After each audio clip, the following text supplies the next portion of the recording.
سورہ ہود زمانہ نزول۔ اس صورت کے مضمون پر غور کرنے سے ایسا محسوس ہوتا ہے کہ یہ اسی دور میں نازل ہوئی ہوگی جس میں سورہ یونس نازل ہوئی تھی۔ بعید نہیں کہ یہ اس کے ساتھ متصلاً ہی نازل ہوئی ہو، کیونکہ موضوع تقریر وہی ہے مگر تنبیہ کا انداز اس سے زیادہ سخت ہے۔ حدیث میں آتا ہے کہ حضرت ابو بکر رضی اللہ تعالی عنہ نے نبی صلی اللہ علیہ وآلہ وسلم سے عرض کیا، میں دیکھتا ہوں کہ آپ بوڑھے ہوتے جا رہے ہیں، اس کی کیا وجہ ہے؟ جواب میں حضور صلی اللہ علیہ وآلہ وسلم نے فرمایا، مجھ کو سورہ ہود اور اس کی ہم مضمون صورتوں نے بوڑھا کر دیا ہے۔ اس سے اندازہ ہوتا ہے کہ نبی صلی اللہ علیہ وآلہ وسلم کے لیے وہ زمانہ کیسا سخت ہوگا، جبکہ ایک طرف کفار قریش اپنے تمام ہتھیاروں سے اس دعوت حق کو کچل دینے کی کوشش کر رہے تھے، اور دوسری طرف اللہ تعالیٰ کی طرف سے یہ پے در پے تنبیہات نازل ہو رہی تھیں۔ ان حالات میں آپ کو ہر وقت یہ اندیشہ گھلائے دیتا ہوگا کہ کہیں اللہ کی دی ہوئی مہلت ختم نہ ہو جائے اور وہ آخری ساتھ نہ آ جائے جبکہ اللہ تعالیٰ کسی قوم کو عذاب میں پکڑ لینے کا فیصلہ فرما دیتا ہے۔ فی الواقع اس سورت کو پڑھتے ہوئے ایسا محسوس ہوتا ہے جیسے ایک سیلاب کا بند ٹوٹنے کو ہے اور اس غافل آبادی کو جو اس سیلاب کی زد میں آنے والی ہے آخری تنبیہ کی جا رہی ہے۔ موضوع اور مباحث۔ موضوع تقریر جیسا کہ ابھی بیان کیا جا چکا ہے وہی ہے جو سورہ یونس کا تھا، یعنی دعوت، فہمائش اور تنبیہ، لیکن فرق یہ ہے کہ سورہ یونس کی بنسبت یہاں دعوت مختصر ہے، فہمائش میں استدلال کم اور وعظ و نصیحت زیادہ ہے، اور تنبیہ مفصل اور پرزور ہے۔ دعوت یہ ہے کہ پیغمبر کی بات مانو، شرک سے باز آ جاؤ، سب کی بندگی چھوڑ کر اللہ کے بندے بنو اور اپنی دنیوی زندگی کا سارا نظام آخرت کی جواب دہی کے احساس پر قائم کرو۔ فہمائش یہ ہے کہ حیات دنیا کے ظاہری پہلو پر اعتماد کر کے جن قوموں نے اللہ کے رسولوں کی دعوت کو ٹھکرایا ہے وہ اس سے پہلے نہایت برا انجام دیکھ چکی ہیں۔ اب کیا ضرورت ہے کہ تم بھی اسی راہ چلو جسے تاریخ کے مسلسل تجربات قطعی طور پر تباہی کی راہ ثابت کر چکے ہیں۔ تنبیہ یہ ہے کہ عذاب کے آنے میں جو تاخیر ہو رہی ہے یہ دراصل ایک مہلت ہے جو اللہ اپنے فضل سے تمہیں عطا کر رہا ہے۔ اس مہلت کے اندر اگر تم نہ سنبھلے تو وہ عذاب آئے گا جو کسی کے ٹالے نہ ٹل سکے گا، اور اہل ایمان کی مٹھی بھر جماعت کو چھوڑ کر تمہاری ساری قوم کو صفحہ ہستی سے مٹا دے گا۔ اس مضمون کو ادا کرنے کے لیے براہ راست خطاب کی بنسبت قوم نوح، عاد، سمود، قوم لوط، اصحاب مدین اور قوم فرعون کے قصوں سے زیادہ کام لیا گیا ہے۔ ان قصوں میں خاص طور پر جو بات نمایاں کی گئی ہے وہ یہ ہے کہ خدا جب فیصلہ چکانے پر آتا ہے تو پھر بالکل بے لاگ طریقے سے چکاتا ہے۔ اس میں کسی کے ساتھ ذرہ برابر رعایت نہیں ہوتی۔ اس وقت یہ نہیں دیکھا جاتا کہ کون کس کا بیٹا اور کس کا عزیز ہے۔ رحمت صرف اس کے حصے میں آتی ہے جو راہ راست پر آ گیا ہو، ورنہ خدا کے غضب سے نہ کسی پیغمبر کا بیٹا بچتا ہے اور نہ کسی پیغمبر کی بیوی۔ یہی نہیں بلکہ جب ایمان و کفر کا دو ٹوک فیصلہ ہو رہا ہو تو دین کی فطرت یہ چاہتی ہے کہ خود مومن بھی باپ اور بیٹے اور شوہر اور بیوی کے رشتوں کو بھول جائے اور خدا کی شمشیر عدل کی طرح بالکل بے لاگ ہو کر ایک رشتہ حق کے سوا ہر دوسرے رشتے کو کاٹ پھینکے، ایسے موقع پر خون اور نسب کی رشتہ داریوں کا ذرہ برابر لحاظ کر جانا اسلام کی روح کے خلاف ہے۔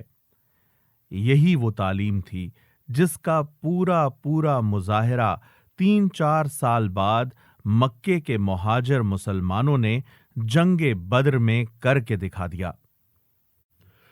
بسم اللہ الرحمن الرحیم، الف لام را، کتاب احکمت آیاته ثم فصلت من لدن حکیم خبیر۔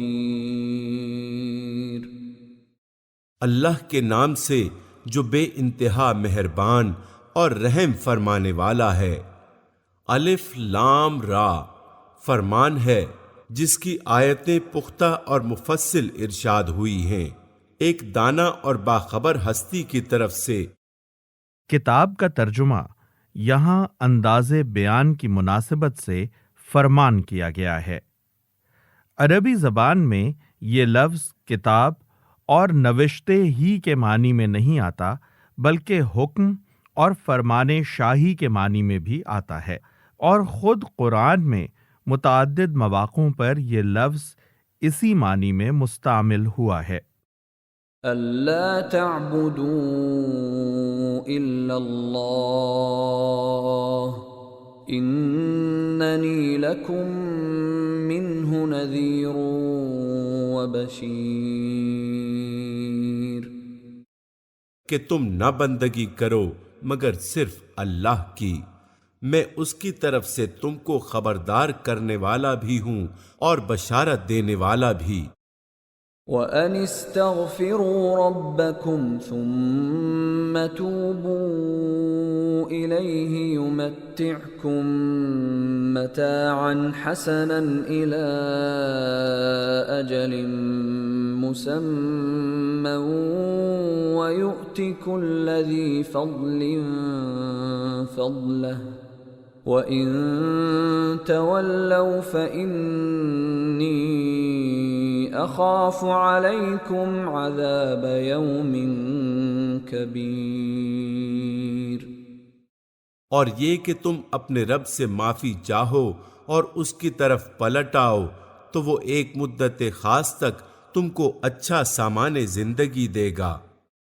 یعنی دنیا میں تمہارے ٹھہرنے کے لیے جو وقت مقرر ہے، اس وقت تک وہ تم کو بری طرح نہیں بلکہ اچھی طرح رکھے گا، اس کی نعمتیں تم پر برسیں گی، اس کی برکتوں سے سرفراز ہوگے، خوشحال اور فارغ البال رہوگے، زندگی میں امن اور چین نصیب ہوگا، ذلت اور خواری کے ساتھ نہیں بلکہ عزت اور شرف کے ساتھ جیو گے، اور ہر صاحب فضل کو اس کا فضل عطا کرے گا۔ یعنی جو شخص اخلاق اور اعمال میں جتنا بھی آگے بڑھے گا، اللہ اس کو اتنا بڑا درجہ عطا کرے گا۔ جو شخص بھی اپنی سیرت اور کردار سے اپنے آپ کو جس فضیلت کا مستحق ثابت کر دے گا، وہ فضیلت اس کو ضرور دی جائے گی۔ لیکن اگر تم منہ پھیرتے ہو تو میں تمہارے حق میں ایک بڑے ہولناک دن کے عذاب سے ڈرتا ہوں۔ الی اللہ مرجعکم وہو علی کل شیء قدیر، تم سب کو اللہ کی طرف پلٹنا ہے اور وہ سب کچھ کر سکتا ہے۔ الا انہم یثنون صدورہم لیستخفوا منہ الا حین یستغشون ثیابہم یعلم ما یسرون وما یعلنون انہ علیم بذات الصدور دیکھو یہ لوگ اپنے سینوں کو موڑتے ہیں تاکہ اس سے چھپ جائیں۔ کفار مکہ کا حال یہ تھا کہ رسول اللہ صلی اللہ علیہ وآلہ وسلم کو دیکھ کر آپ کی طرف سے اپنا رخ موڑ لیتے تھے تاکہ ان سے آپ کا آمنا سامنا نہ ہو جائے۔ خبردار، جب یہ کپڑوں سے اپنے آپ کو ڈھانپتے ہیں، اللہ ان کے چھپے کو بھی جانتا ہے اور کھلے کو بھی، وہ تو ان بھیدوں سے بھی واقف ہے جو سینوں میں ہیں۔ جز 12۔ اعوذ باللہ من الشیطان الرجیم، بسم اللہ الرحمن الرحیم۔ اللہ کے نام سے جو بے انتہا مہربان اور رحم فرمانے والا ہے۔ وما من دابة في الأرض إلا على الله رزقها ويعلم مستقرها ومستودعها كل في كتاب مبين۔ زمین میں چلنے والا کوئی ایسا جاندار نہیں ہے جس کا رزق اللہ کے ذمے نہ ہو اور جس کے متعلق وہ نہ جانتا ہو کہ کہاں وہ رہتا ہے اور کہاں وہ سونپا جاتا ہے، سب کچھ ایک صاف دفتر میں درج ہے۔ وَهُوَ الَّذِي خَلَقَ السَّمَاوَاتِ وَالْأَرْضَ فِي 6 أَيَّامٍ وَكَانَ عَرْشُهُ عَلَى الْمَاءِ لِيَبْلُوَكُمْ أَيُّكُمْ أَحْسَنُ عَمَلًا وَلَئِن قُلْتَ إِنَّكُمْ مَبْعُوثُونَ مِنْ بَعْدِ الْمَوْتِ لَيَقُولَنَّ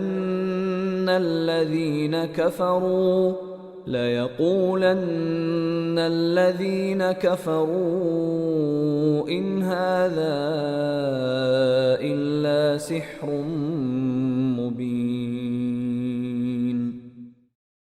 اور وہی ہے جس نے آسمانوں اور زمین کو 6 دنوں میں پیدا کیا، جبکہ اس سے پہلے اس کا عرش پانی پر تھا۔ ہم نہیں کہہ سکتے کہ اس پانی سے مراد کیا ہے، یہی پانی جسے ہم اس نام سے جانتے ہیں، یا یہ لفظ محض استعارے کے طور پر مادے کی اس مائع حالت کے لیے استعمال کیا گیا ہے جو موجودہ صورت میں ڈھالے جانے سے پہلے تھی۔ عرش پر ہونے کا مفہوم بھی متعین کرنا مشکل ہے۔ ممکن ہے کہ اس کا مفہوم یہ ہو کہ اس وقت خدا کی سلطنت پانی پر تھی، تاکہ تم کو آزما کر دیکھے تم میں کون بہتر عمل کرنے والا ہے۔ یعنی تخلیق کا مقصد یہ تھا کہ دنیا میں انسان کو پیدا کر کے اس کی آزمائش کی جائے۔ اب اگر اے نبی تم کہتے ہو کہ لوگوں مرنے کے بعد تم دوبارہ اٹھائے جاؤ گے، تو منکرین فوراً بول اٹھتے ہیں کہ یہ تو صریح جادوگری ہے۔ یعنی مرنے کے بعد لوگوں کا دوبارہ زندہ ہونا تو ممکن نہیں ہے، مگر ہماری عقلوں پر جادو کیا جا رہا ہے کہ ہم یہ انہونی بات مان لیں۔ وَلَئِنْ أَخَّرْنَا عَنْهُمُ الْعَذَابَ إِلَىٰ أُمَّةٍ مَّعْدُودَةٍ لَيَقُولُنَّ مَا يَحْبِسُهُ أَلَا يَوْمَ يَأْتِيهِمْ لَيْسَ مَصْرُوفًا عَنْهُمْ وَحَاقَ بِهِمْ مَا كَانُوا بِهِ يَسْتَهْزِئُونَ۔ اور اگر ہم ایک خاص مدت تک ان کی سزا کو ٹالتے ہیں تو وہ کہنے لگتے ہیں کہ آخر کس چیز نے اسے روک رکھا ہے۔ سنو، جس روز اس سزا کا وقت آ گیا تو وہ کسی کے پھیرے سے نہ پھر سکے گا، اور وہی چیز ان کو آ گھیرے گی جس کا وہ مذاق اڑا رہے ہیں۔ وَلَئِنْ أَذَقْنَا الْإِنسَانَ الإنسان منا رحمة ثم نزعناها منه إنه ليئوس كفور۔ اگر کبھی ہم انسان کو اپنی رحمت سے نوازنے کے بعد پھر اس سے محروم کر دیتے ہیں تو وہ مایوس ہوتا ہے اور ناشکری کرنے لگتا ہے۔ وَلَئِنْ أَذَقْنَاهُ نَعْمَاءَ بَعْدَ ضَرَّاءَ مَسَّتْهُ لَيَقُولَنَّ ذَهَبَ السَّيِّئَاتُ عَنِّي إِنَّهُ لَفَرِحٌ فَخُورٌ۔ اور اگر اس مصیبت کے بعد جو اس پر آئی تھی ہم اسے نعمت کا مزہ چکھاتے ہیں تو کہتا ہے میرے تو سارے دلدر پار ہو گئے، پھر وہ پھولا نہیں سماتا اور اکڑنے لگتا ہے۔ إِلَّا الَّذِينَ صَبَرُوا وَعَمِلُوا الصَّالِحَاتِ أُولَئِكَ لَهُم مَّغْفِرَةٌ وَأَجْرٌ كَبِيرٌ۔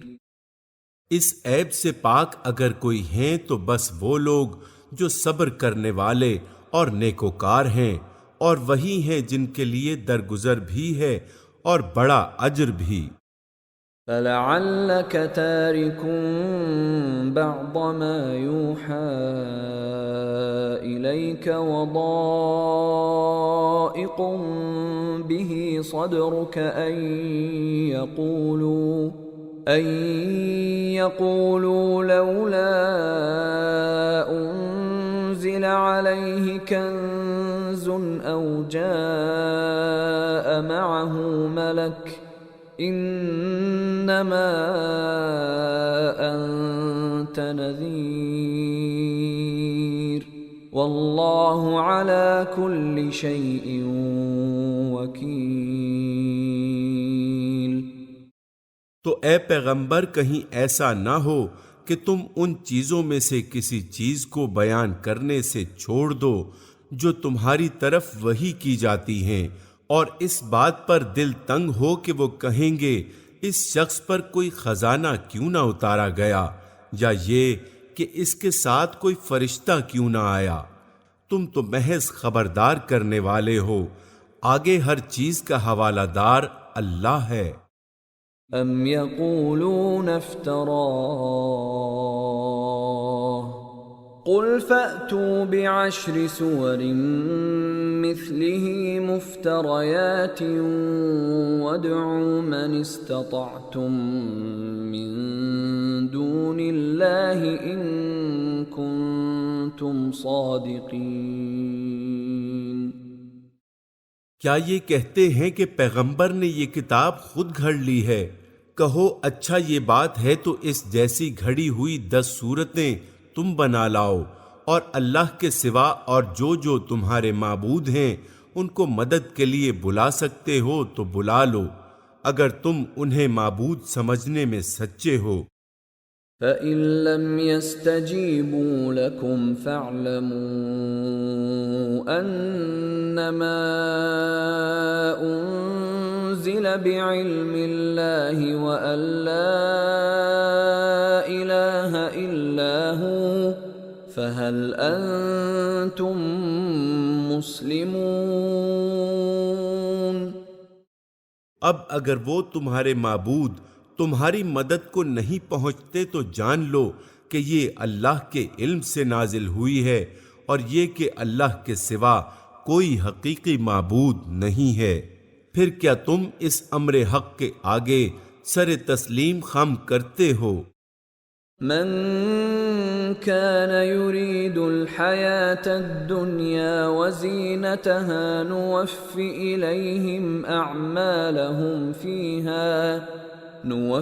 إليهم أعمالهم فيها وهم فيها لا يبخسون۔ جو لوگ بس اس دنیا کی زندگی اور اس کی خوش نمائیوں کے طالب ہیں، ان کی کارگزاری کا سارا پھل ہم یہیں ان کو دے دیتے ہیں، اور اس میں ان کے ساتھ کوئی کمی نہیں کی جاتی۔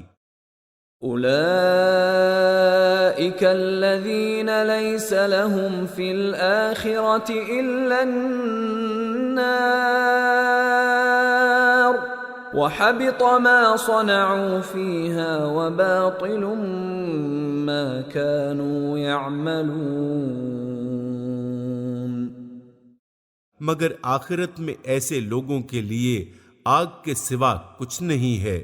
وہاں معلوم ہو جائے گا کہ جو کچھ انہوں نے دنیا میں بنا لیا وہ سب ملیا میٹ ہو گیا، اور اب ان کا سارا کیا دھرا محض باطل ہے۔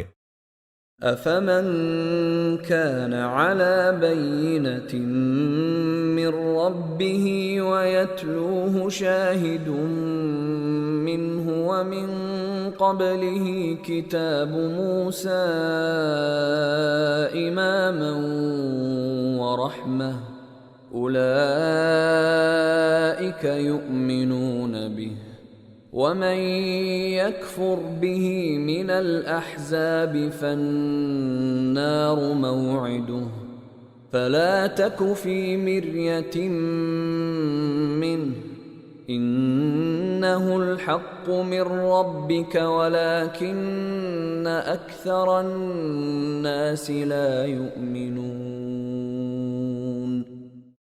پھر بھلا وہ شخص جو اپنے رب کی طرف سے ایک صاف شہادت رکھتا تھا، یعنی جس کو خود اپنے وجود میں اور زمین اور آسمان کی ساخت میں اور کائنات کے نظم و نسق میں اس امر کی کھلی شہادت مل رہی تھی کہ اس دنیا کا خالق، مالک، پروردگار اور حاکم اور فرمارواں صرف ایک اللہ ہے، اور پھر انہی شہادتوں کو دیکھ کر جس کا دل یہ گواہی بھی پہلے ہی سے دے رہا تھا کہ اس زندگی کے بعد کوئی اور زندگی ضرور ہونی چاہیے جس میں انسان اپنے خدا کو اپنے اعمال کا حساب دے اور اپنے کیے کی جزا اور سزا پائے۔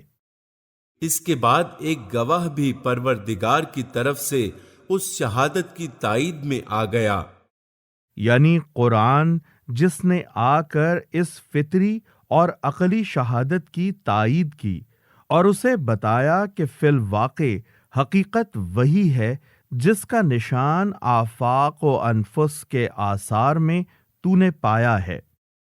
اور پہلے موسیٰ کی کتاب رہنما اور رحمت کے طور پر آئی ہوئی بھی موجود تھی، کیا وہ بھی دنیا پرستوں کی طرح اس سے انکار کر سکتا ہے؟ ایسے لوگ تو اس پر ایمان ہی لائیں گے، اور انسانی گروہوں میں جو کوئی اس کا انکار کرے تو اس کے لیے جس جگہ کا وعدہ ہے وہ دوزخ ہے۔ پس اے پیغمبر، تم اس چیز کی طرف سے کسی شک میں نہ پڑنا، یہ حق ہے تمہارے رب کی طرف سے، مگر اکثر لوگ نہیں مانتے۔ ومن أظلم ممن افترى على الله كذبا أولئك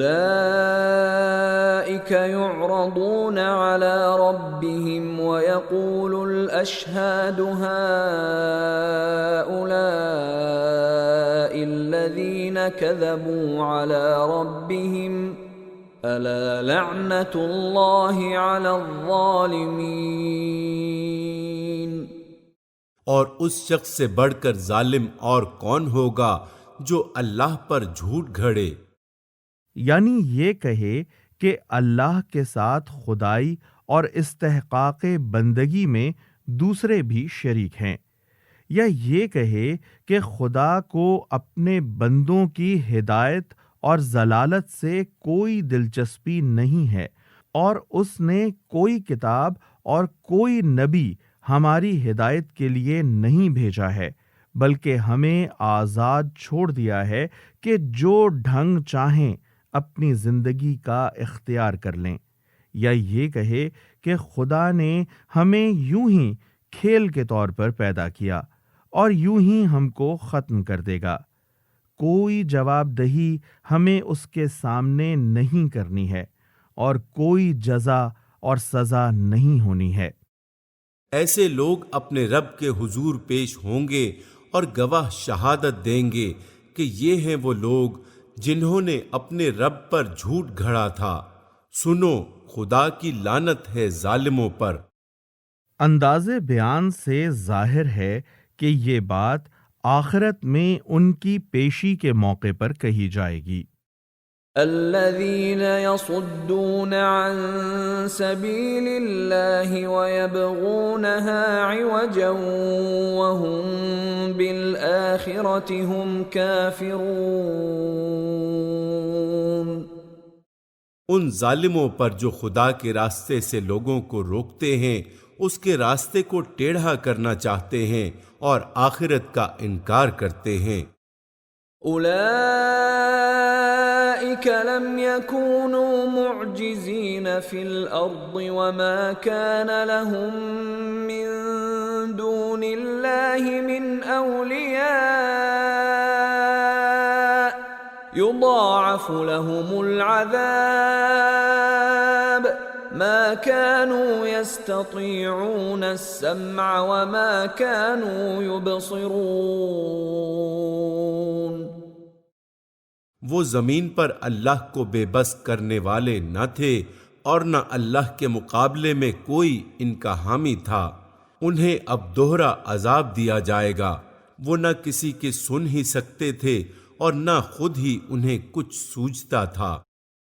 أولئك الذين خسروا أنفسهم وضل عنهم ما كانوا يفترون۔ یہ وہ لوگ ہیں جنہوں نے اپنے آپ کو خود گھاٹے میں ڈالا اور وہ سب کچھ ان سے کھویا گیا جو انہوں نے گھڑ رکھا تھا۔ لا جرم أنهم في الآخرة هم الأخسرون۔ ناگزیر ہے کہ وہی آخرت میں سب سے بڑھ کر گھاٹے میں رہیں۔ ان الذين آمنوا وعملوا الصالحات واخبتوا الى ربهم اولئك اصحاب الجنة هم فيها خالدون۔ رہے وہ لوگ جو ایمان لائے اور جنہوں نے نیک عمل کیے اور اپنے رب ہی کے ہو کر رہے تو یقیناً وہ جنتی لوگ ہیں اور جنت میں وہ ہمیشہ رہیں گے۔ مثل الفريقين كالأعمى والأصم والبصير والسميع هل يستويان مثلا أفلا تذكرون۔ ان دونوں فریقوں کی مثال ایسی ہے جیسے ایک آدمی تو ہو اندھا بہرا اور دوسرا ہو دیکھنے اور سننے والا، کیا یہ دونوں یکساں ہو سکتے ہیں؟ کیا تم اس مثال سے کوئی سبق نہیں لیتے؟ وَلَقَدْ أَرْسَلْنَا نُوحًا إِلَىٰ قَوْمِهِ إِنِّي لَكُمْ نَذِيرٌ مُّبِينٌ۔ اور ایسے ہی حالات تھے جب ہم نے نوح کو اس کی قوم کی طرف بھیجا تھا۔ اس نے کہا میں تم لوگوں کو صاف صاف خبردار کرتا ہوں أَلَّا تَعْبُدُوا إِلَّا اللَّهَ إِنِّي أَخَافُ عَلَيْكُمْ عَذَابَ يَوْمٍ أَلِيمٍ۔ کہ اللہ کے سوا کسی کی بندگی نہ کرو، ورنہ مجھے اندیشہ ہے کہ تم پر ایک روز دردناک عذاب آئے گا۔ فقال الملأ الذين كفروا من قومه ما نراك إلا بشرا مثلنا وما نراك اتبعك إلا الذين هم أراذلنا بادي الرأي وما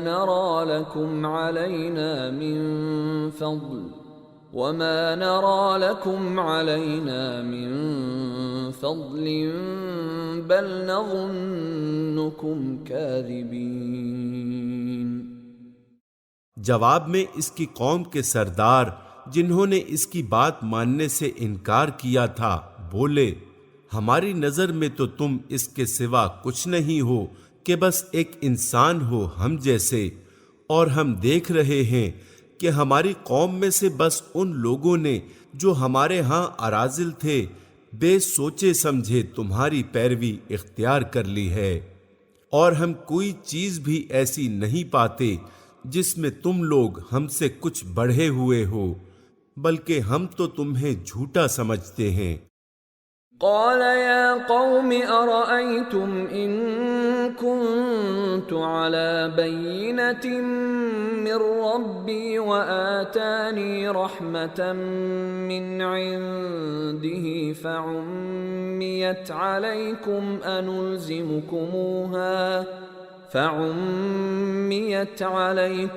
أنلزمكموها وأنتم لها كارهون۔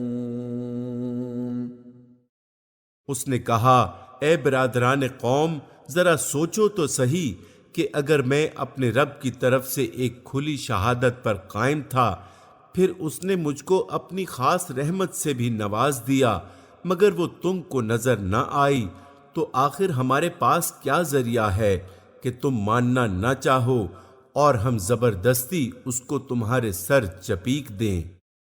وَيَا قَوْمِ لَا أَسْأَلُكُمْ عَلَيْهِ مَالًا إِنْ أَجْرِيَ إِلَّا عَلَى اللَّهِ وَمَا أَنَا بِطَارِدِ الَّذِينَ آمَنُوا إِنَّهُمْ مُلَاقُو رَبِّهِمْ وَلَكِنِّي أَرَاكُمْ قَوْمًا تَجْهَلُونَ۔ اور اے برادران قوم، میں اس کام پر تم سے کوئی مال نہیں مانگتا، میرا اجر تو اللہ کے ذمہ ہے، اور میں ان لوگوں کو دھکے دینے سے بھی رہا جنہوں نے میری بات مانی ہے، اور آپ ہی اپنے رب کے حضور جانے والے ہیں، مگر میں دیکھتا ہوں کہ تم لوگ جہالت برت رہے ہو۔ وَيَا قَوْمِ مَن يَنصُرُنِي مِنَ اللَّهِ إِن طَرَدتُّهُمْ أَفَلَا تَذَكَّرُونَ۔ اور اے قوم، اگر میں ان لوگوں کو دھتکار دوں تو خدا کی پکڑ سے کون مجھے بچانے آئے گا؟ تم لوگوں کی سمجھ میں کیا اتنی بات بھی نہیں آتی؟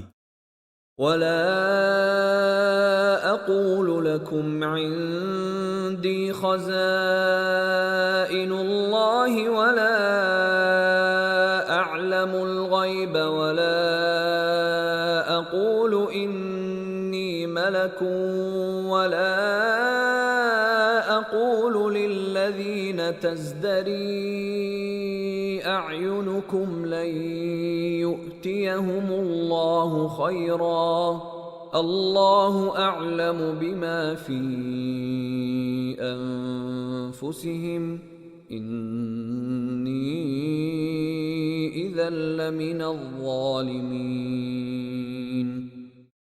اور میں تم سے نہیں کہتا کہ میرے پاس اللہ کے خزانے ہیں، نہ یہ کہتا ہوں کہ میں غیب کا علم رکھتا ہوں، نہ یہ میرا دعویٰ ہے کہ میں فرشتہ ہوں، اور یہ بھی میں نہیں کہہ سکتا کہ جن لوگوں کو تمہاری آنکھیں حقارت سے دیکھتی ہیں انہیں اللہ نے کوئی بھلائی نہیں دی، ان کے نفس کا حال اللہ ہی بہتر جانتا ہے، اگر میں ایسا کہوں تو ظالم ہوں گا۔ قالوا يا نوح قد جادلتنا فأكثرت جدالنا فأتنا بما تعدنا إن كنت من الصادقين۔ آخر کار ان لوگوں نے کہا کہ اے نوح، تم نے ہم سے جھگڑا کیا اور بہت کر لیا، اب تو بس وہ عذاب لے آؤ جس کی تم ہمیں دھمکی دیتے ہو، اگر سچے ہو۔ قال انما يأتيكم به الله ان شاء وما معجزین. نوح نے جواب دیا وہ تو اللہ ہی لائے گا اگر چاہے گا، اور تم اتنا بل بوتا نہیں رکھتے کہ اسے روک دو. ولا ينفعكم نصحي إن أردت أن أنصح لكم إن كان الله يريد أن يغويكم هو ربكم وإليه ترجعون.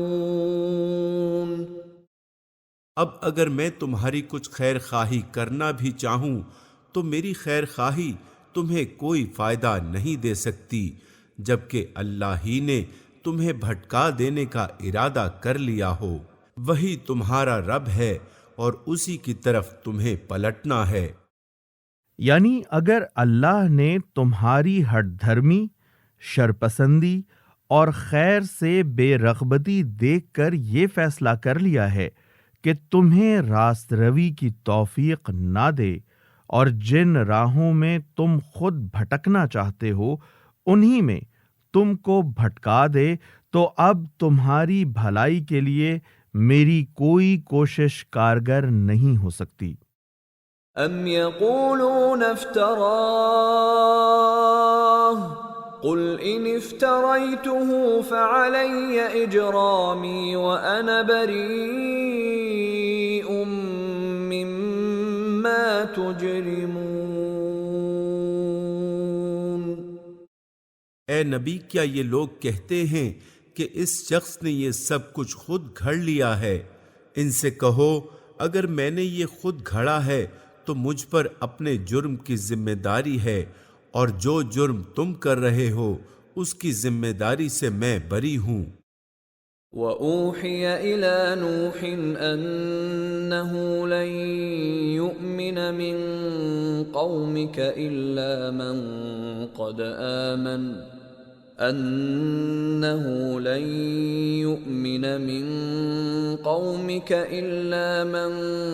قَدْ آمَنَ فَلَا تَبْتَئِسْ بِمَا كَانُوا يَفْعَلُونَ.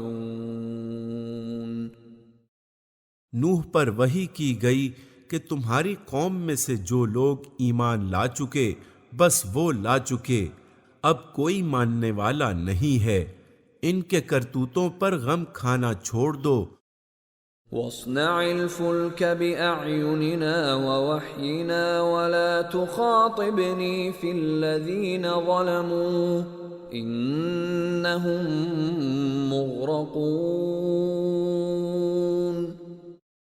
اور ہماری نگرانی میں ہماری وحی کے مطابق ایک کشتی بنانی شروع کر دو، اور دیکھو جن لوگوں نے ظلم کیا ہے ان کے حق میں مجھ سے کوئی سفارش نہ کرنا، یہ سارے کے سارے اب ڈوبنے والے ہیں. وَيَصْنَعُ الْفُلْكَ وَكُلَّمَا مَرَّ عَلَيْهِ مَلَأٌ مِّن قَوْمِهِ سَخِرُوا مِنْهُ قَالَ إِن تَسْخَرُوا مِنَّا فَإِنَّا نَسْخَرُ مِنكُمْ كَمَا تَسْخَرُونَ. نوح کشتی بنا رہا تھا اور اس کی قوم کے سرداروں میں سے جو کوئی اس کے پاس سے گزرتا تھا وہ اس کا مذاق اڑاتا تھا. اس نے کہا اگر تم ہم پر ہنستے ہو تو ہم بھی تم پر ہنس رہے ہیں. فَسَوْفَ تَعْلَمُونَ مَن يَأْتِيهِ عَذَابٌ يُخْزِيهِ وَيَحِلُّ عَلَيْهِ عَذَابٌ مُقِيمٌ. ان قریب تمہیں خود معلوم ہو جائے گا کہ کس پر وہ عذاب آتا ہے جو اسے رسوا کر دے گا، اور کس پر وہ بلا ٹوٹ پڑتی ہے جو ٹالے نہ ٹلے گی. یہ ایک عجیب معاملہ ہے جس پر غور کرنے سے معلوم ہوتا ہے کہ انسان دنیا کے ظاہر سے کس قدر دھوکہ کھاتا ہے. جب نوح علیہ السلام دریا سے بہت دور خشکی پر اپنا جہاز بنا رہے ہوں گے تو فی الواقع لوگوں کو یہ بات نہایت مضحکہ خیز فعل معلوم ہوتا ہوگا، اور وہ ہنس ہنس کر کہتے ہوں گے کہ بڑے میاں کی دیوانگی آخر یہاں تک پہنچی کہ اب آپ خشکی میں جہاز چلائیں گے۔ اس وقت کسی کے خواب و خیال میں بھی یہ بات نہ آ سکتی ہوگی کہ چند روز بعد واقعی یہاں جہاز چلے گا، لیکن جو شخص حقیقت کا علم رکھتا تھا اور جسے معلوم تھا کہ کل یہاں جہاز کی کیا ضرورت پیش آنے والی ہے، اسے ان لوگوں کی جہالت اور بے خبری پر اور پھر ان کے احمقانہ اطمینان پر الٹی ہنسی آتی ہوگی، اور وہ کہتا ہوگا کہ کس قدر نادان ہیں یہ لوگ کہ شامت ان کے سر پر تلی کھڑی ہے۔ میں انہیں خبردار کر چکا ہوں کہ وہ بس آیا چاہتی ہے، اور ان کی آنکھوں کے سامنے اس سے بچنے کی تیاری بھی کر رہا ہوں، مگر یہ مطمئن بیٹھے ہیں اور الٹا مجھے دیوانہ سمجھ رہے ہیں۔ حتى إذا جاء أمرنا وفارت النور قل نحمل فيها من كل زوجين اثنين قل نحمل فيها من كل زوجين اثنين وأهلك إلا من سبق عليه القول وما آمن معه إلا قليل۔ یہاں تک کہ جب ہمارا حکم آ گیا اور وہ تنور ابل پڑا۔ اس کے متعلق مفسرین کے اقوال مختلف ہیں، مگر ہمارے نزدیک صحیح وہی ہے جو قرآن کے صریح الفاظ سے سمجھ میں آتا ہے کہ طوفان کی ابتدا ایک خاص تنور سے ہوئی جس کے نیچے سے پانی کا چشمہ پھوٹ پڑا، پھر ایک طرف آسمان سے موسلا دھار بارش شروع ہو گئی اور دوسری طرف زمین میں جگہ جگہ سے چشمے پھوٹنے لگے۔ تو ہم نے کہا ہر قسم کے جانوروں کا ایک ایک جوڑا کشتی میں رکھ لو، اپنے گھر والوں کو بھی، سوائے ان اشخاص کے جن کی نشاندہی پہلے کی جا چکی ہے۔ یعنی تمہارے گھر کے جن افراد کے متعلق پہلے بتایا جا چکا ہے کہ وہ کافر ہیں اور اللہ تعالیٰ کی رحمت کے مستحق نہیں ہیں، انہیں کشتی میں نہ بٹھاؤ۔ اس میں سوار کرا دو اور ان لوگوں کو بھی بٹھا لو جو ایمان لائے ہیں، اور تھوڑے ہی لوگ تھے جو نوح کے ساتھ ایمان لائے تھے۔ وقال اركبوا فيها بسم الله مجريها ومرساها ان ربي لغفور رحيم۔ نوح نے کہا سوار ہو جاؤ اس میں، اللہ ہی کے نام سے ہے اس کا چلنا بھی اور اس کا ٹھہرنا بھی، میرا رب بڑا غفور و رحیم ہے۔ وهي تجري بهم في موج كالجبال ونادى نوح ابنه وكان في معزل يا بني اركب معنا ولا تكن مع الكافرين۔ کشتی ان لوگوں کو لیے چلی جا رہی تھی اور ایک ایک موج پہاڑ کی طرف اٹھ رہی تھی۔ نوح کا بیٹا دور فاصلے پر تھا۔ نوح نے پکار کر کہا بیٹا ہمارے ساتھ سوار ہو جا، کافروں کے ساتھ نہ رہ۔ قال سآوي إلى جبل يعصمني من الماء قال لا عاصم اليوم من أمر الله إلا من رحم وحال بينهما الموج فكان من المغرقين۔ اس نے پلٹ کر جواب دیا میں ابھی ایک پہاڑ پر چڑھا جاتا ہوں جو مجھے پانی سے بچا لے گا۔ نوح نے کہا آج کوئی چیز اللہ کے حکم سے بچانے والی نہیں ہے سوائے اس کے کہ اللہ ہی کسی پر رحم فرمائے۔ اتنے میں ایک موج دونوں کے درمیان حائل ہو گئی اور وہ بھی ڈوبنے والوں میں شامل ہو گیا۔ وقیل یا ارض ابلعی ماءک ویا سماء اقلعی وغیض الماء وقضی الامر واستوت علی الجودی وقیل بعدا للقوم الظالمین۔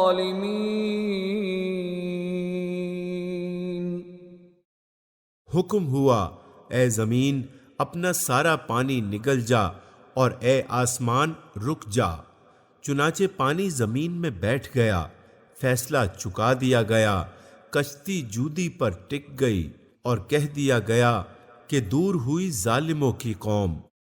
جودی پہاڑ کردستان کے علاقے میں جزیرہ ابن عمر کے شمال مشرقی جانب واقع ہے اور آج بھی جودی کے نام سے ہی مشہور ہے۔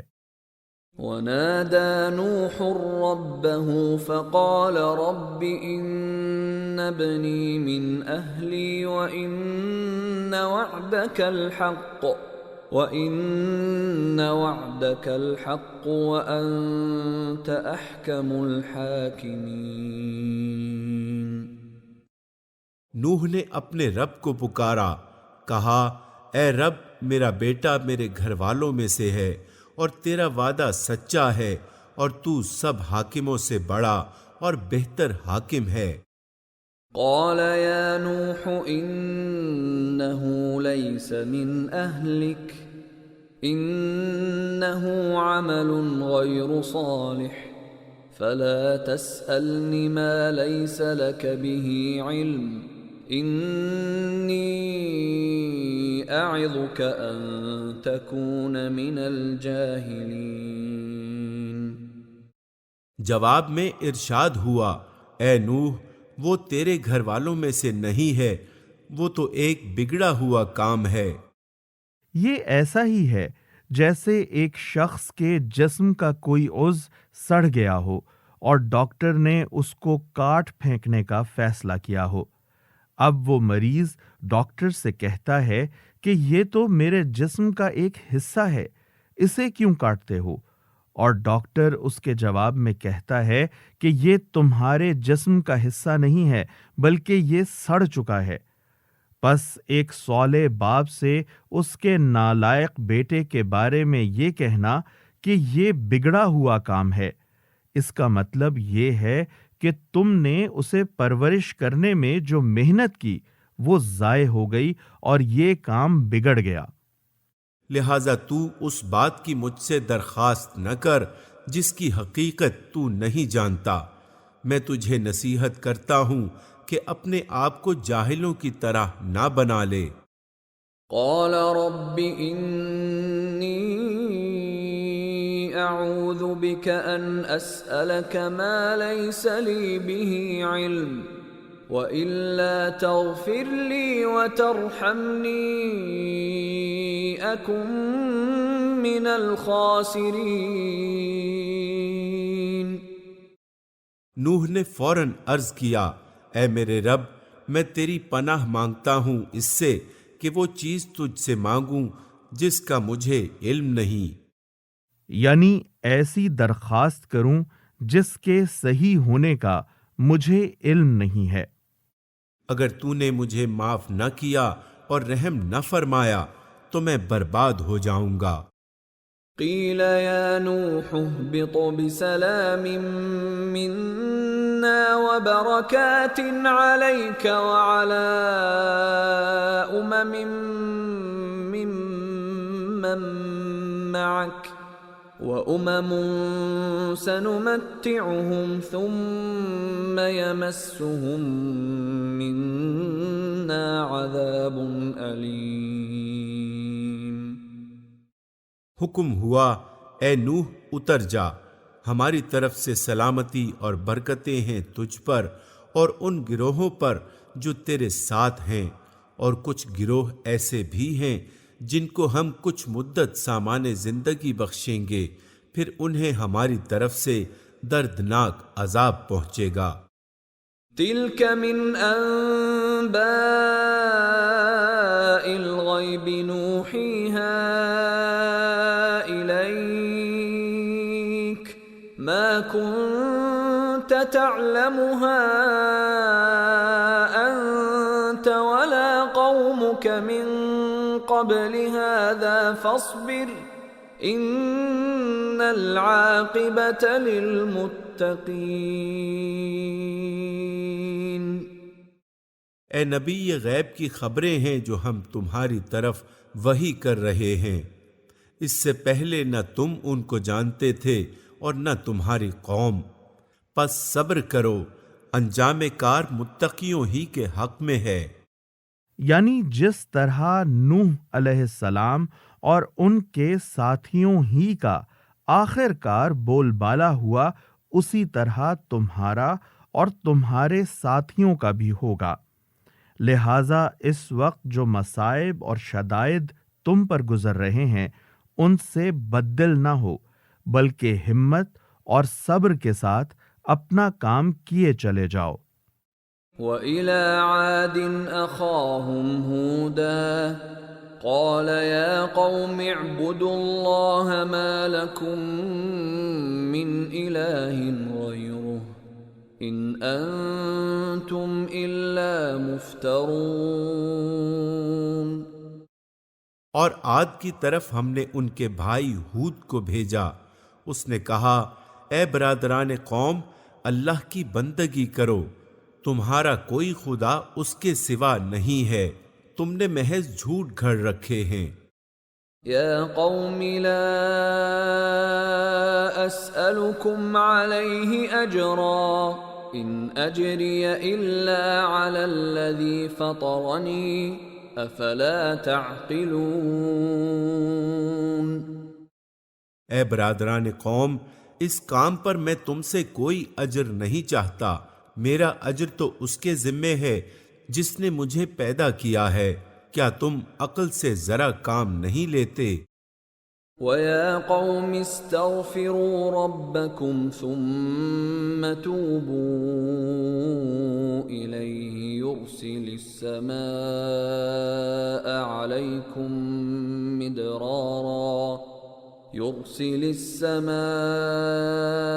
عَلَيْكُمْ مِدْرَارًا وَيَزِدْكُمْ قُوَّةً إِلَى قُوَّتِكُمْ وَلَا تَتَوَلَّوْا مُجْرِمِينَ۔ اور اے میری قوم کے لوگو، اپنے رب سے معافی چاہو، پھر اس کی طرف پلٹو، وہ تم پر آسمان کے دہانے کھول دے گا اور تمہاری موجودہ قوت پر مزید قوت کا اضافہ کرے گا، مجرم بن کر بندگی سے منہ نہ پھیرو۔ قالوا يا هود ما جئتنا ببينة وما نحن بتاركي آلهتنا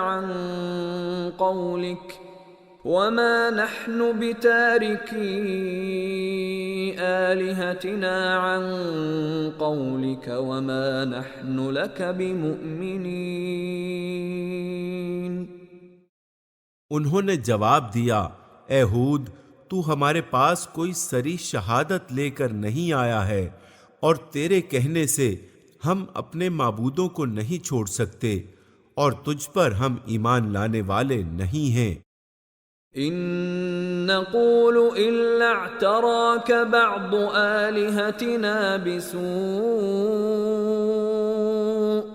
قال إني أشهد الله واشهدوا أني بريء مما تشركون۔ ہم تو یہ سمجھتے ہیں کہ تیرے اوپر ہمارے معبودوں میں سے کسی کی مار پڑ گئی ہے، یعنی تو نے کسی دیوی یا دیوتا یا کسی حضرت کے آستانے پر کچھ گستاخی کی ہوگی، اس کا خمیازہ ہے جو تو بھگت رہا ہے کہ بہکی بہکی باتیں کرنے لگا ہے، اور وہی بستیاں جن میں کل تو عزت کے ساتھ رہتا تھا، آج وہاں گالیوں اور پتھروں سے تیری تواضع ہو رہی ہے۔ ہود نے کہا، میں اللہ کی شہادت پیش کرتا ہوں اور تم گواہ رہو کہ یہ جو اللہ کے سوا دوسروں کو تم نے خدائی میں شریک ٹھہرا رکھا ہے، اس سے میں بیزار ہوں۔ من دونه فكيدوني جميعا ثم لا تنظرون۔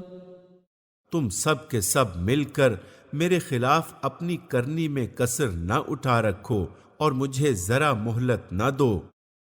انی توکلت علی اللہ ربی وربکم ما من دابة الا هو آخذ بناصیتها ان ربی علی صراط مستقیم۔ میرا بھروسہ اللہ پر ہے جو میرا رب بھی ہے اور تمہارا رب بھی۔ کوئی جاندار ایسا نہیں جس کی چوٹی اس کے ہاتھ میں نہ ہو، بے شک میرا رب سیدھی راہ پر ہے۔ فَإِن تَوَلَّوْا فَقَدْ أَبْلَغْتُكُم مَّا أُرْسِلْتُ بِهِ إِلَيْكُمْ وَيَسْتَخْلِفُ رَبِّي قَوْمًا غَيْرَكُمْ وَلَا تَضُرُّونَهُ شَيْئًا إِنَّ رَبِّي عَلَى كُلِّ شَيْءٍ حَفِيظٌ۔ اگر تم منہ پھیرتے ہو تو پھیر لو، جو پیغام دے کر میں تمہارے پاس بھیجا گیا تھا وہ میں تم کو پہنچا چکا ہوں۔ اب میرا رب تمہاری جگہ دوسری قوم کو اٹھائے گا اور تم اس کا کچھ نہ بگاڑ سکو گے۔ یقیناً میرا رب ہر چیز پر نگراں ہے۔ وَلَمَّا جَاءَ أَمْرُنَا نَجَّيْنَا هُودًا وَالَّذِينَ آمَنُوا مَعَهُ بِرَحْمَةٍ مِنَّا وَنَجَّيْنَاهُمْ مِنْ عَذَابٍ غَلِيظٍ۔ پھر جب ہمارا حکم آ گیا تو ہم نے اپنی رحمت سے ہود کو اور ان لوگوں کو جو اس کے ساتھ ایمان لائے تھے نجات دے دی اور ایک سخت عذاب سے انہیں بچا لیا۔ وَتِلْكَ عَادٌ جَحَدُوا بِآيَاتِ رَبِّهِمْ وَعَصَوْا رُسُلَهُ وَاتَّبَعُوا أَمْرَ كُلِّ جَبَّارٍ عَنِيدٍ۔ یہ ہیں عاد، اپنے رب کی آیات سے انہوں نے انکار کیا، اس کے رسولوں کی بات نہ مانی اور ہر جبار دشمن حق کی پیروی کرتے رہے۔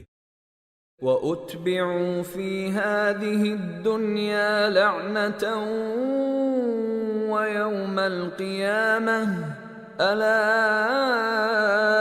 إِنَّ عَادًا كَفَرُوا رَبَّهُمْ أَلَا بُعْدًا لِعَادٍ قَوْمِ ہود۔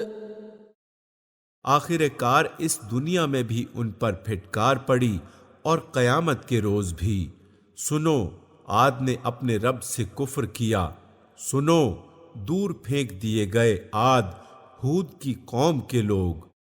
وَإِلَى ثَمُودَ أَخَاهُمْ صَالِحًا قَالَ يَا قَوْمِ اعْبُدُوا اللَّهَ مَا لَكُمْ مِنْ إِلَٰهٍ غَيْرُهُ هُوَ أَنشَأَكُم مِّنَ الْأَرْضِ وَاسْتَعْمَرَكُمْ فِيهَا فَاسْتَغْفِرُوهُ ثُمَّ تُوبُوا إِلَيْهِ إِنَّ رَبِّي قَرِيبٌ مُجِيبٌ۔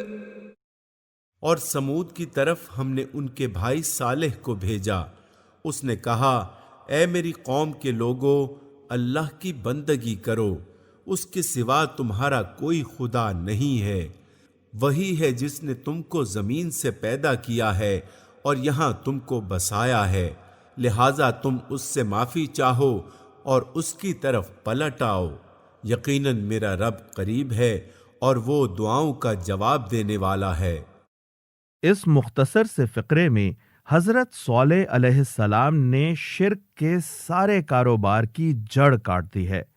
مشرکین سمجھتے ہیں اور ہوشیار لوگوں نے ان کو ایسا سمجھانے کی کوشش بھی کی ہے کہ خداوند عالم کا آستانہ قدس عام انسانوں کی دسترس سے بہت ہی دور ہے۔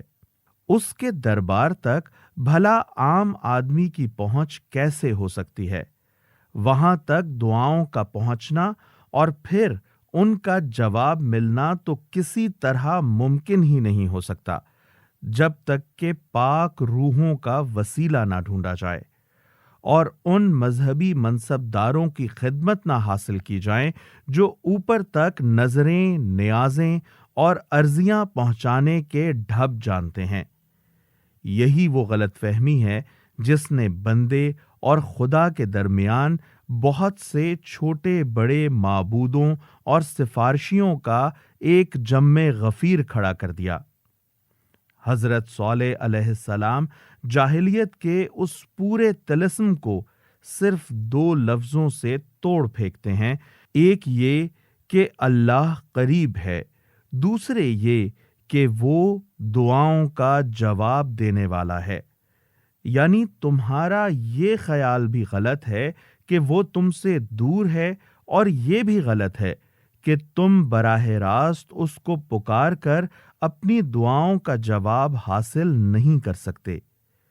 تم میں سے ایک ایک شخص اپنے پاس ہی اس کو پا سکتا ہے، اس سے سرگوشی کر سکتا ہے، اپنی عرضیاں براہ راست اس کے حضور پیش کر سکتا ہے، اور پھر وہ براہ راست اپنے ہر بندے کی دعاؤں کا جواب بھی خود دیتا ہے۔ پس جب سلطان کائنات کا دربار عام ہر وقت ہر شخص کے لیے کھلا ہے اور ہر شخص کے قریب ہی موجود ہے، تو یہ تم کس حماقت میں پڑے ہو کہ اس کے لیے واسطے اور وسیلے اور سفارشی ڈھونڈتے پھرتے ہو؟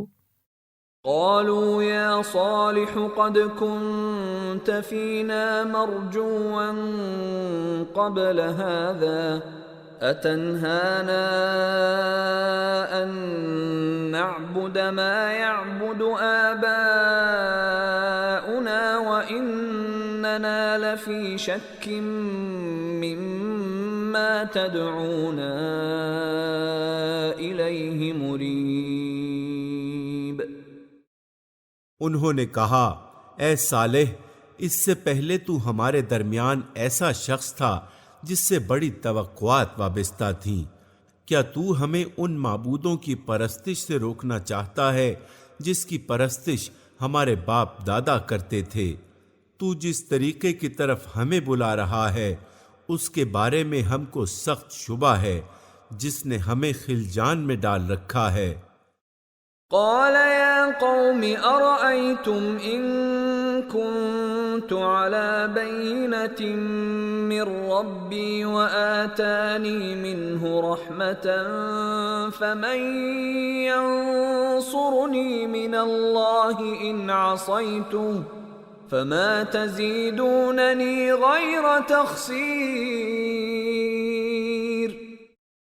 صالح نے کہا، اے برادران قوم، تم نے کچھ اس بات پر بھی غور کیا کہ اگر میں اپنے رب کی طرف سے ایک صاف شہادت رکھتا تھا اور پھر اس نے اپنی رحمت سے بھی مجھ کو نواز دیا تو اس کے بعد اللہ کی پکڑ سے مجھے کون بچائے گا اگر میں اس کی نافرمانی کروں؟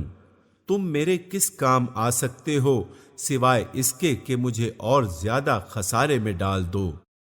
وَيَا قَوْمِ هَٰذِهِ نَاقَةُ اللَّهِ لَكُمْ آيَةً فذروها تأكل في أرض الله ولا تمسوها بسوء فيأخذكم عذاب قریب۔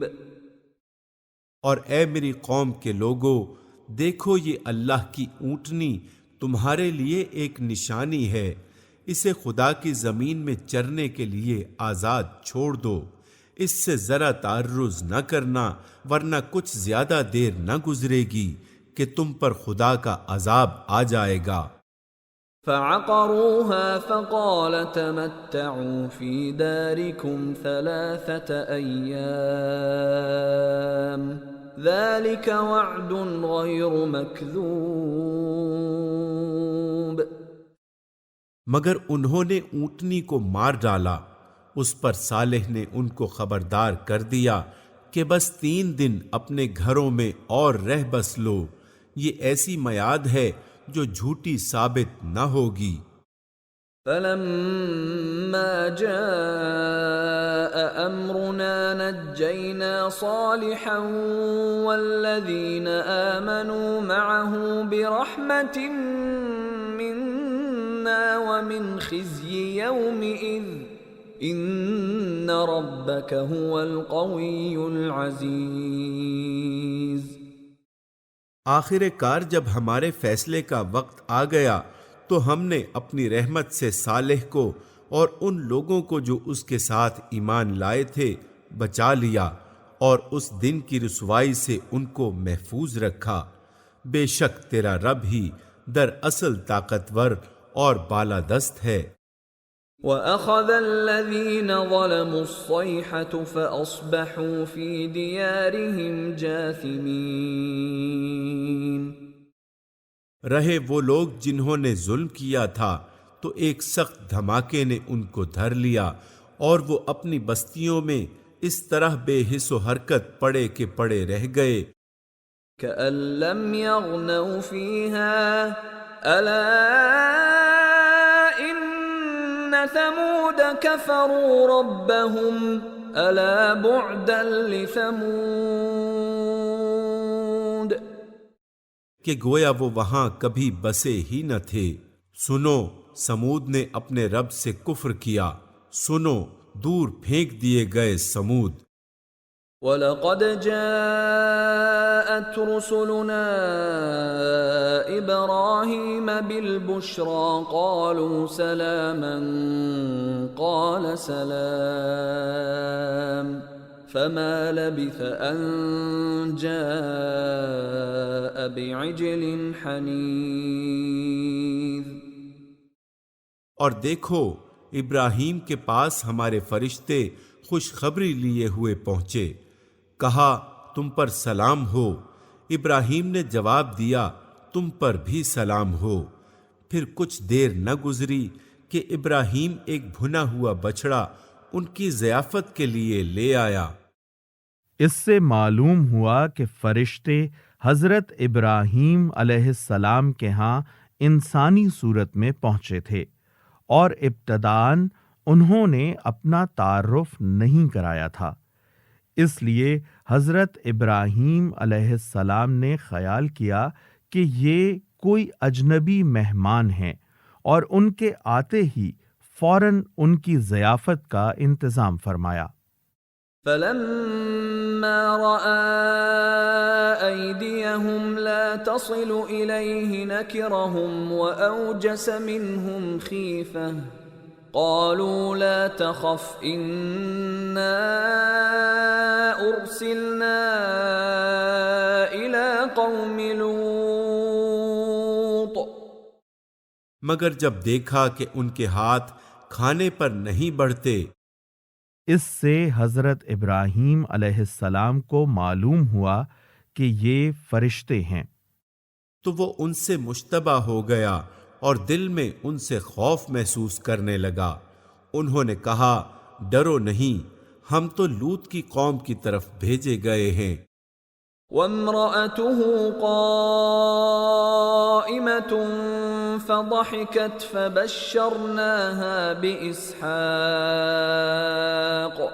فبشرناها بإسحاق ومن وراء إسحاق يعقوب. ابراہیم کی بیوی بھی کھڑی ہوئی تھی، وہ یہ سن کر ہنس دی، پھر ہم نے اس کو اسحاق اور اسحاق کے بعد یعقوب کی خوشخبری دی۔ قالت يا ويلتى أألد وأنا عجوز وهذا بعلي شيخا إن هذا لشيء عجيب. وہ بولی، ہائے میری کم بختی۔ اس کا مطلب یہ نہیں ہے کہ حضرت سارہ فی الواقع اس پر خوش ہونے کے بجائے الٹی اس کو کمبختی سمجھتی تھیں، بلکہ دراصل یہ اس قسم کے الفاظ میں سے ہے جو عورتیں بالعموم تعجب کے مواقعوں پر بولا کرتی ہیں۔ کیا اب میرے ہاں اولاد ہوگی جبکہ میں بڑھیا پھونس ہو گئی اور میرے میاں بھی بوڑھے ہو چکے؟ یہ تو بڑی عجیب بات ہے۔ قالوا أتعجبين من أمر الله رحمة الله وبركاته عليكم أهل البيت إنه حميد مجيد. فرشتوں نے کہا، اللہ کے حکم پر تعجب کرتی ہو؟ ابراہیم کے گھر والوں، تم پر تو اللہ کی رحمت اور اس کی برکتیں ہیں، اور یقیناً اللہ نہایت قابل تعریف اور بڑی شان والا ہے۔ فلما ذهب عن إبراهيم الروع وجاءته البشرى يجادلنا في قوم لوط. اور جب ابراہیم کی گھبراہٹ دور ہو گئی اور اولاد کی بشارت سے اس کا دل خوش ہو گیا تو اس نے قوم لوط کے معاملے میں ہم سے جھگڑا شروع کیا۔ جھگڑے کا لفظ اس موقع پر اس انتہائی محبت اور ناز کے تعلق کو ظاہر کرتا ہے جو حضرت ابراہیم علیہ السلام اپنے خدا کے ساتھ رکھتے تھے۔ اس لفظ سے یہ تصویر آنکھوں کے سامنے پھر جاتی ہے کہ بندے اور خدا کے درمیان بڑی دیر تک رد و قد جاری رہتی ہے۔ بندہ اصرار کر رہا ہے کہ کسی طرح قوم لوط پر سے عذاب ٹال دیا جائے۔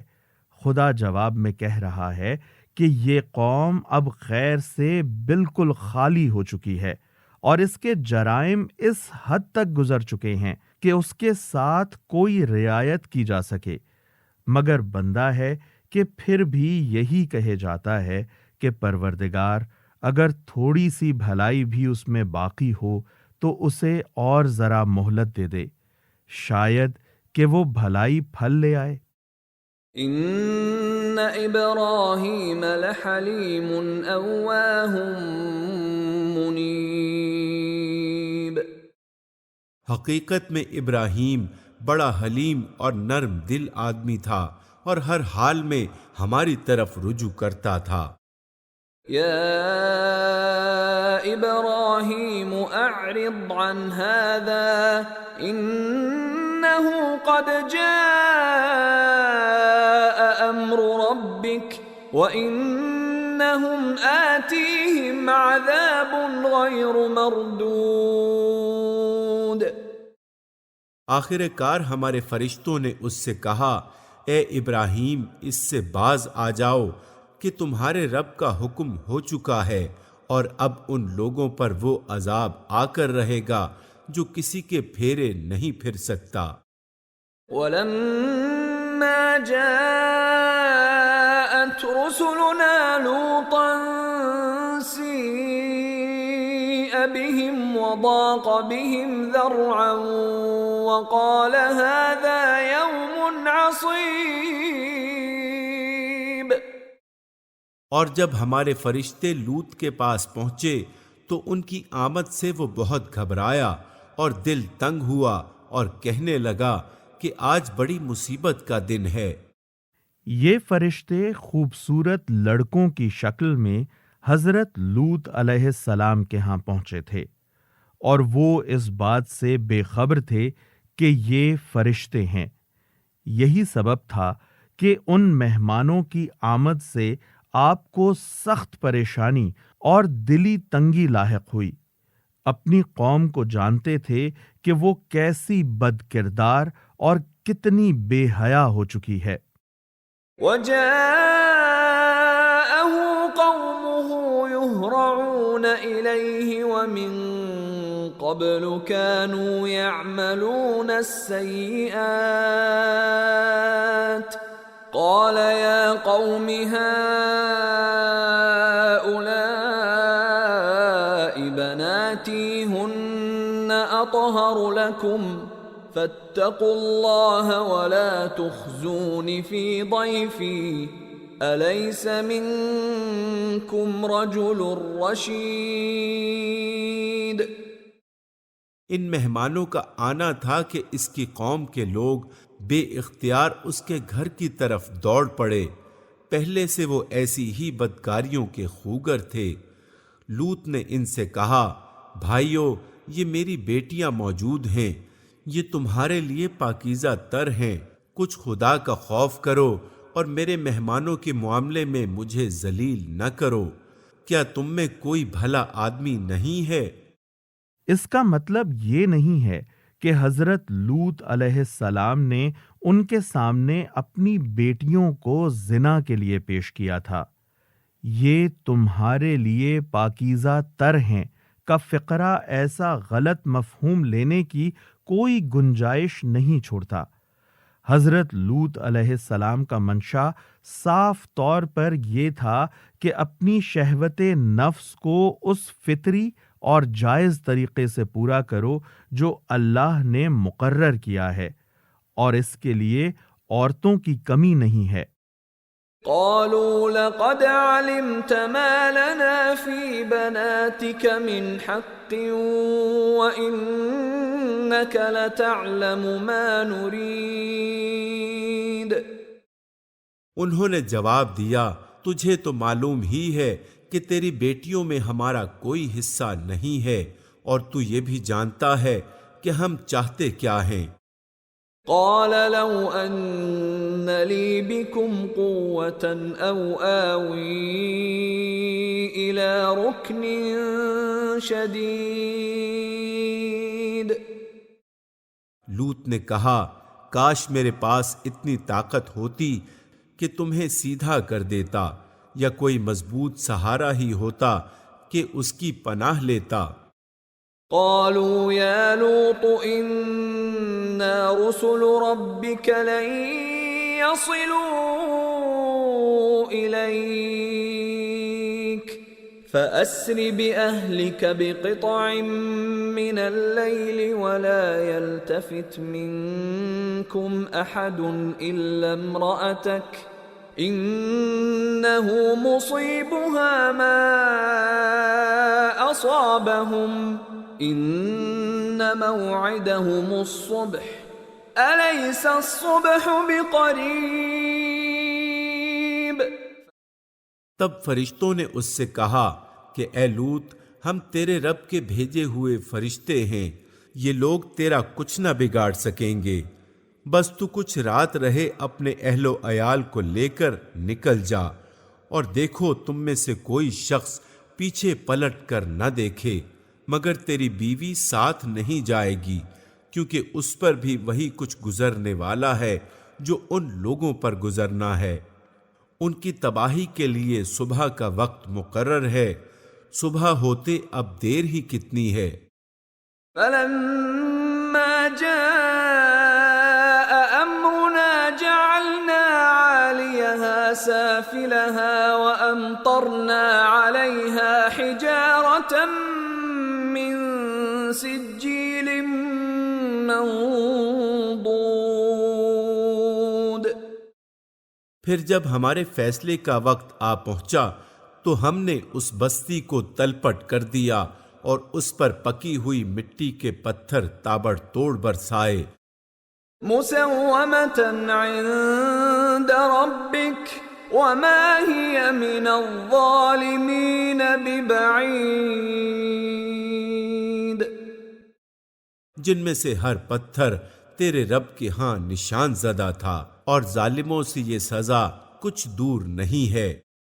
یعنی ہر پتھر خدا کی طرف سے نامزد کیا ہوا تھا کہ اسے تباہ کاری کا کیا کام کرنا ہے اور کس پتھر کو کس مجرم پر پڑنا ہے۔ وَإِلَى مَدْيَنَ أَخَاهُمْ شُعَيْبًا قَالَ يَا قَوْمِ اعْبُدُوا اللَّهَ مَا لَكُمْ مِنْ إِلَٰهٍ غَيْرُهُ وَلَا تَنقُصُوا الْمِكْيَالَ وَالْمِيزَانَ إِنِّي أَرَاكُمْ بِخَيْرٍ وَإِنِّي أَخَافُ عَلَيْكُمْ عَذَابَ يَوْمٍ مُحِيطٍ۔ اور مدین والوں کی طرف ہم نے ان کے بھائی شعیب کو بھیجا۔ اس نے کہا، اے میری قوم کے لوگو، اللہ کی بندگی کرو، اس کے سوا تمہارا کوئی خدا نہیں ہے، اور ناپ تول میں کمی نہ کیا کرو۔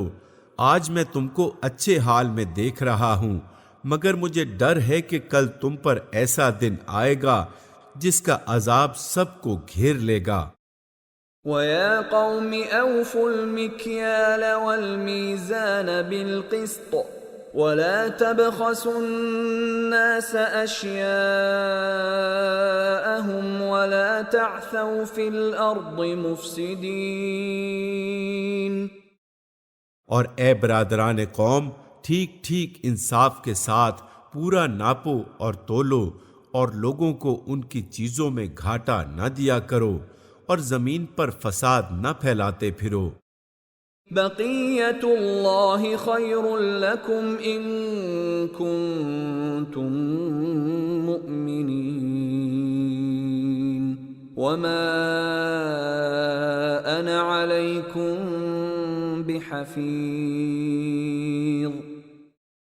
اللہ کی دی ہوئی بچت تمہارے لیے بہتر ہے اگر تم مومن ہو، اور بہرحال میں تمہارے اوپر کوئی نگران کار نہیں ہوں۔ قالوا يا شعيب أصلاتك تأمرك أن نترك ما يعبد آباؤنا أو أن نفعل في أموالنا ما نشاء إنك لأنت الحليم الرشيد۔ انہوں نے جواب دیا، اے شعیب، کیا تیری نماز تجھے یہ سکھاتی ہے کہ ہم ان سارے معبودوں کو چھوڑ دیں جن کی پرستش ہمارے باپ دادا کرتے تھے، یا یہ کہ ہم کو اپنے مال میں اپنے منشا کے مطابق تصرف کرنے کا اختیار نہ ہو؟ بس تو ہی تو ایک عالی ظرف اور راست باز آدمی رہ گیا ہے۔ قال يا قوم أرأيتم إن كنت على بينة من ربي ورزقني منه رزقا حسنا وما أريد أن أخالفكم إلى ما أنهاكم عنه إن أريد إلا الإصلاح ما استطعت وما توفيقي إلا بالله عليه توكلت وإليه أنيب۔ شعیب نے کہا، بھائیو تم خود ہی سوچو کہ اگر میں اپنے رب کی طرف سے ایک کھلی شہادت پر تھا اور پھر اس نے مجھے اپنے ہاں سے اچھا رزق بھی عطا کیا، یعنی اگر میرے رب نے مجھے حق شناس بصیرت بھی دی ہو اور رزق حلال بھی عطا کیا ہو، تو میرے لیے یہ کس طرح جائز ہو سکتا ہے کہ جب خدا نے مجھ پر یہ فضل کیا ہے تو میں تمہاری گمراہیوں اور حرام خوریوں کو حق اور حلال کہہ کر اس کی ناشکری کروں۔ تو اس کے بعد میں تمہاری گمراہیوں اور حرام خوریوں میں تمہارا شریک حال کیسے ہو سکتا ہوں؟ اور میں ہرگز یہ نہیں چاہتا کہ جن باتوں سے میں تم کو روکتا ہوں ان کا خود ارتکاب کروں۔ میں تو اصلاح کرنا چاہتا ہوں جہاں تک بھی میرا بس چلے، اور یہ جو کچھ میں کرنا چاہتا ہوں اس کا سارا انحصار اللہ کی توفیق پر ہے۔ اسی پر میں نے بھروسہ کیا اور ہر معاملے میں اسی کی طرف میں رجوع کرتا ہوں۔ وَيَا قَوْمِ لَا يَجْرِمَنَّكُمْ شِقَاقِي أَن يُصِيبَكُم مِّثْلُ مَا أَصَابَ قَوْمَ نُوحٍ أَوْ قَوْمَ هُودٍ أَوْ قَوْمَ صَالِحٍ وَمَا قَوْمُ لُوطٍ مِّنكُم بِبَعِيدٍ۔ اور اے برادران قوم، میرے خلاف تمہاری ہٹ دھرمی کہیں یہ نوبت نہ پہنچا دے کہ آخر کار تم پر بھی وہی عذاب آ کر رہے جو نوح یا ہود یا صالح کی قوم پر آیا تھا، اور لوط کی قوم تو تم سے کچھ زیادہ دور بھی نہیں ہے۔ وَاسْتَغْفِرُوا رَبَّكُمْ ثُمَّ تُوبُوا إِلَيْهِ إِنَّ رَبِّي رَحِيمٌ وَدُودٌ۔ دیکھو، اپنے رب سے معافی مانگو اور اس کی طرف پلٹ آؤ، بے شک میرا رب رحیم ہے اور اپنی مخلوق سے محبت رکھتا ہے۔ قالوا يا شعيب ما نفقه كثيرا مما تقول وإنا لنراك فينا ضعيفا ولولا رهطك لرجمناك وما أنت علينا بعزيز۔ انہوں نے جواب دیا، اے شعیب، تیری بہت سی باتیں تو ہماری سمجھ ہی میں نہیں آتی، اور ہم دیکھتے ہیں کہ تو ہمارے درمیان ایک بے زور آدمی ہے۔ تیری برادری نہ ہوتی تو ہم کبھی کا تجھے سنگسار کر چکے ہوتے۔ تیرا بلبوتا تو اتنا نہیں ہے کہ ہم پر بھاری ہو۔ قال يا قوم أرهطي أعز عليكم من الله واتخذتموه وراءكم ظهريا إن ربي بما تعملون محيط۔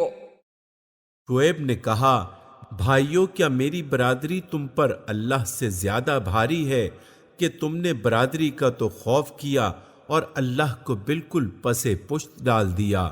جان رکھو کہ جو کچھ تم کر رہے ہو وہ اللہ کی گرفت سے باہر نہیں ہے۔ وَيَا قَوْمِ اعْمَلُوا عَلَى مَكَانَتِكُمْ إِنِّي عَامِلٌ سَوْفَ تَعْلَمُونَ مَنْ يَأْتِيهِ عَذَابٌ يُخْزِيهِ وَمَنْ هُوَ كَاذِبٌ وَارْتَقِبُوا إِنِّي مَعَكُمْ رَقِيبٌ۔ اے میری قوم کے لوگو، تم اپنے طریقے پر کام کیے جاؤ اور میں اپنے طریقے پر کرتا رہوں گا۔ جلدی ہی تمہیں معلوم ہو جائے گا کہ کس پر ذلت کا عذاب آتا ہے اور کون جھوٹا ہے۔ تم بھی انتظار کرو اور میں بھی تمہارے ساتھ چشمے برا ہوں۔ وَلَمَّا جَاءَ أَمْرُنَا نَجَّيْنَا شُعَيْبًا وَالَّذِينَ آمَنُوا مَعَهُ بِرَحْمَةٍ مِنَّا وَأَخَذَتِ الَّذِينَ ظَلَمُوا الصَّيْحَةُ فَأَصْبَحُوا فِي دِيَارِهِمْ جَاثِمِينَ۔ آخر کار جب ہمارے فیصلے کا وقت آ گیا تو ہم نے اپنی رحمت سے شعیب اور اس کے ساتھی مومنوں کو بچا لیا، اور جن لوگوں نے ظلم کیا تھا ان کو ایک سخت دھماکے نے ایسا پکڑا کہ وہ اپنی بستیوں میں بے حس و حرکت پڑے کے پڑے رہ گئے۔ كأن لم يغنوا فيها ألا بعدا لمدين كما بعدت ثمود گویا وہ کبھی وہاں رہے بسے ہی نہ تھے۔ سنو، مدین والے بھی دور پھینک دیے گئے جس طرح سمود پھینکے گئے تھے۔ وَلَقَدْ أَرْسَلْنَا مُوسَى بِآيَاتِنَا وَسُلْطَانٍ مُبِينٍ اور موسیٰ کو ہم نے اپنی نشانیوں اور کھلی سند ماموریت کے ساتھ فرعون اور اس کے آیان سلطنت کی طرف بھیجا۔ إِلَى فِرْعَوْنَ وَمَلَئِهِ فَاتَّبَعُوا أَمْرَ فِرْعَوْنَ وَمَا أَمْرُ فِرْعَوْنَ بِرَشِيدٍ مگر انہوں نے فرعون کے حکم کی پیروی کی، حالانکہ فرعون کا حکم راستی پر نہ تھا۔ يَقْدُمُ قَوْمَهُ يَوْمَ الْقِيَامَةِ فَأَوْرَدَهُمُ النَّارَ وَبِئْسَ الْوِرْدُ الْمَوْرُودُ قیامت کے روز وہ اپنی قوم کے آگے آگے ہوگا اور اپنی پیشوائی میں انہیں دوزخ کی طرف لے جائے گا۔ کیسی بدتر جائے ورود ہے یہ جس پر کوئی پہنچے۔ وَأُتْبِعُوا فِي هَذِهِ لَعْنَةً وَيَوْمَ الْقِيَامَةِ بِئْسَ الرِّفْدُ الْمَرْفُودُ اور ان لوگوں پر دنیا میں بھی لعنت پڑی اور قیامت کے روز بھی پڑے گی۔ کیا برا صلہ ہے یہ جو کسی کو ملے۔ ذَلِكَ مِنْ أَنْبَاءِ الْقُرَى نَقُصُّهُ عَلَيْكَ مِنْهَا قَائِمٌ وَحَصِيدٌ یہ چند بستیوں کی سرگزشت ہے جو ہم تمہیں سنا رہے ہیں، ان میں سے بعض اب بھی کھڑی ہیں اور بعض کی فصل کٹ چکی ہے۔ وَمَا ظَلَمْنَاهُمْ وَلَكِنْ ظَلَمُوا أَنفُسَهُمْ فَمَا أَغْنَتْ عَنْهُمْ آلِهَتُهُمُ الَّتِي يَدْعُونَ مِن دُونِ اللَّهِ مِن شَيْءٍ لَمَّا جَاءَ أَمْرُ رَبِّكَ وَمَا زَادُوهُمْ غَيْرَ تَتْبِيبٍ ہم نے ان پر ظلم نہیں کیا، انہوں نے آپ ہی اپنے اوپر ستم ڈھایا، اور جب اللہ کا حکم آ گیا تو ان کے وہ معبود جنہیں وہ اللہ کو چھوڑ کر پکارا کرتے تھے ان کے کچھ کام نہ آ سکے، اور انہوں نے ہلاکت و بربادی کے سوا انہیں کچھ فائدہ نہ دیا۔ وَكَذَلِكَ أَخْذُ رَبِّكَ إِذَا أَخَذَ الْقُرَى وَهِيَ ظَالِمَةٌ إِنَّ أَخْذَهُ أَلِيمٌ شَدِيدٌ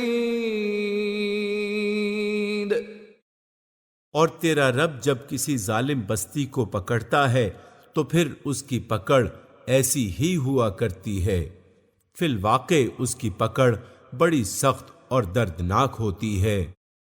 ان فی ذلک لآیۃ لمن خاف عذاب الآخرہ ذلک یوم مجموع له الناس وذلک یوم مشہود۔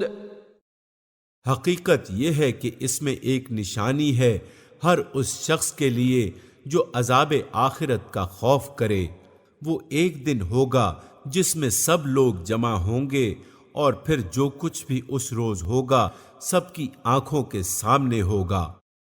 وَمَا نُؤَخِّرُهُ إِلَّا لِأَجَلٍ مَّعْدُودٍ ہم اس کے لانے میں کچھ بہت زیادہ تاخیر نہیں کر رہے ہیں، بس ایک گنی چنی مدت اس کے لیے مقرر ہے۔ يوم يأتي لا تكلم نفس إلا بإذنه فمنهم شقي وسعيد.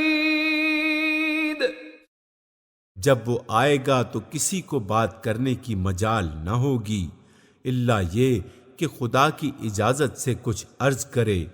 پھر کچھ لوگ اس روز بدبخت ہوں گے اور کچھ نیک بخت. فأما الذين شقوا ففي النار لهم فيها زفير وشهيق. جو بدبخت ہوں گے وہ دوزخ میں جائیں گے جہاں گرمی اور پیاس کی شدت سے وہ ہانپیں گے اور پھونکاریں ماریں گے. خالدين فيها ما دامت السماوات والأرض إلا ما شاء ربك إن ربك فعال لما يريد. اور اسی حالت میں وہ ہمیشہ رہیں گے جب تک کہ زمین و آسمان قائم ہیں. محاورے کے طور پر یہ الفاظ ہمیشگی کے معنی میں استعمال ہوتے ہیں. الا یہ کہ تیرا رب کچھ اور چاہے. بے شک تیرا رب پورا اختیار رکھتا ہے کہ جو چاہے کرے. وَأَمَّا الَّذِينَ سُعِدُوا فَفِي الْجَنَّةِ خالدين فيها ما دامت السماوات والأرض إلا ما شاء ربك عطاء غير مجذوذ. رہے وہ لوگ جو نیک بخت نکلیں گے تو وہ جنت میں جائیں گے اور وہاں ہمیشہ رہیں گے جب تک زمین و آسمان قائم ہیں الا یہ کہ تیرا رب کچھ اور چاہے. ایسی بخشش ان کو ملے گی جس کا سلسلہ کبھی منقطع نہ ہوگا. فلا تك في مرية مما يعبد هؤلاء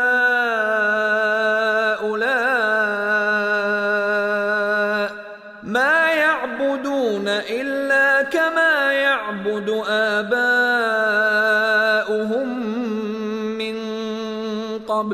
وَإِنَّا لَمُوَفُّوهُمْ نَصِيبَهُمْ غَيْرَ مَنْقُوصٍ. پس اے نبی تو ان معبودوں کی طرف سے کسی شک میں نہ رہ جن کی یہ لوگ عبادت کر رہے ہیں. یہ تو بس لکیر کے فقیر بنے ہوئے اسی طرح پوجا پاٹ کیے جا رہے ہیں جس طرح پہلے ان کے باپ دادا کرتے تھے، اور ہم ان کا حصہ انہیں بھرپور دیں گے بغیر اس کے کہ اس میں کچھ کاٹ کسر ہو. وَلَقَدْ آتَيْنَا مُوسَى الْكِتَابَ فَاخْتُلِفَ فِيهِ وَلَوْلَا كَلِمَةٌ سَبَقَتْ مِنْ رَبِّكَ لَقُضِيَ بَيْنَهُمْ وَإِنَّهُمْ لَفِي شَكٍّ مِّنْهُ مُرِيبٍ. ہم اس سے پہلے موسیٰ کو بھی کتاب دے چکے ہیں اور اس کے بارے میں بھی اختلاف کیا گیا تھا جس طرح آج اس کتاب کے بارے میں کیا جا رہا ہے جو تمہیں دی گئی ہے. اگر تیرے رب کی طرف سے ایک بات پہلے ہی طے نہ کر دی گئی ہوتی تو ان اختلاف کرنے والوں کے درمیان کبھی کا فیصلہ چکا دیا گیا ہوتا. یہ واقعہ ہے کہ یہ لوگ اس کی طرف سے شک اور خلجان میں پڑے ہوئے ہیں. وَإِنَّ كُلًّا لَمَّا لَيُوَفِّيَنَّهُمْ رَبُّكَ أَعْمَالَهُمْ إِنَّهُ بِمَا يَعْمَلُونَ خَبِيرٌ. اور یہ بھی واقعہ ہے کہ تیرا رب انہیں ان کے اعمال کا پورا پورا بدلہ دے کر رہے گا. یقیناً وہ ان کی سب حرکتوں سے باخبر ہے. فَاسْتَقِمْ كَمَا أُمِرْتَ وَمَنْ تَابَ مَعَكَ وَلَا تَطْغَوْا إنه بما تعملون بصير۔ پس اے نبی، تم اور تمہارے وہ ساتھی جو کفر و بغاوت سے ایمان و اطاعت کی طرف پلٹ آئے ہیں، ٹھیک ٹھیک راہ راست پر ثابت قدم رہو، جیسا کہ تمہیں حکم دیا گیا ہے، اور بندگی کی حد سے تجاوز نہ کرو۔ جو کچھ تم کر رہے ہو اس پر تمہارا رب نگاہ رکھتا ہے۔ ولا تركنوا إلى الذين ظلموا فتمسكم النار وما لكم من